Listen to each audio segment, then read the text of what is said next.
Le troisième jour, Marcus décida de partir au sud, très au sud. Il traversa la mer Méditerranée et arriva au Maroc, un pays où il faisait beau, il faisait chaud et l'air sentait un mélange d'épices et de thé à la menthe. Ici, il n'y avait pas de guirlandes dans les rues, les vitrines n'étaient pas peintes et pas de neige non plus. Le jeune lapin se promenait dans les petites rues étroites où les marchands avaient leurs articles sur le trottoir. Tout le monde avait le sourire et était très gentil. Il y avait des centaines d'odeurs et plus de couleurs que Marcus en connaissait. À chaque pas qu'il faisait, on lui proposait de goûter une date, un thé, une corne de gazelle. Tout était succulent.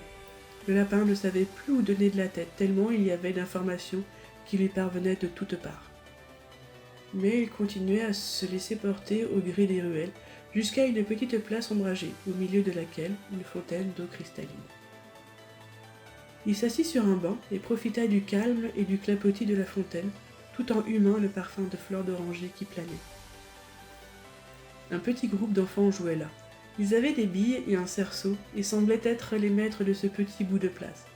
Beaucoup de joie émanait de ces enfants et cela mit beaucoup de bonheur dans le cœur de Marcus. « Salam alaikum !» C'était la voix d'une jeune fille qui s'était écartée du groupe pour se rapprocher du lapin.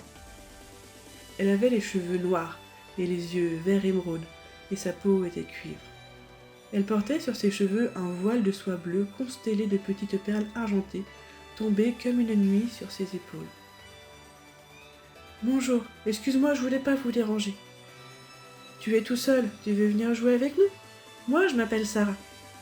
Moi, c'est Marcus, et c'est avec plaisir que je jouerai avec vous. » Les enfants accueillirent avec plaisir le jeune lapin et jouèrent longtemps avec lui.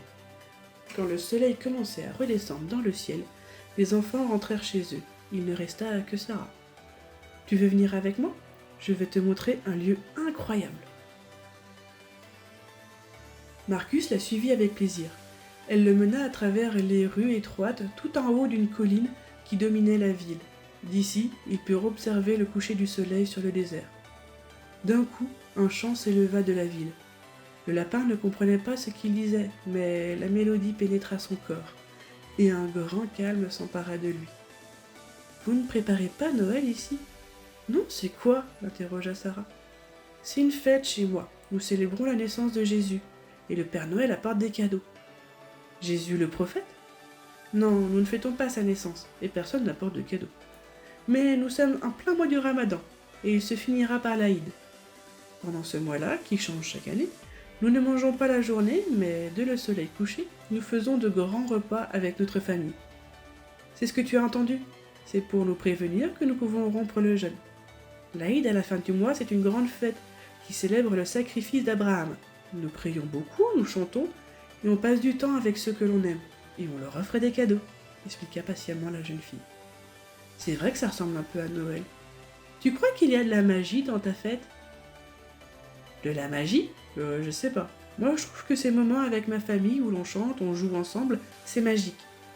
Mais viens avec moi ce soir, tu verras un peu à quoi ça ressemble. Les deux amis arrivèrent chez la jeune fille un peu après le coucher du soleil. La maison n'était pas décorée, mais il y avait de la musique. Les femmes chantaient et les hommes dansaient, et beaucoup de nourriture était présentée sur la table. La grand-mère de Sarah glissa un petit sachet de pâtisserie dans la main de Marcus avec un clin d'œil.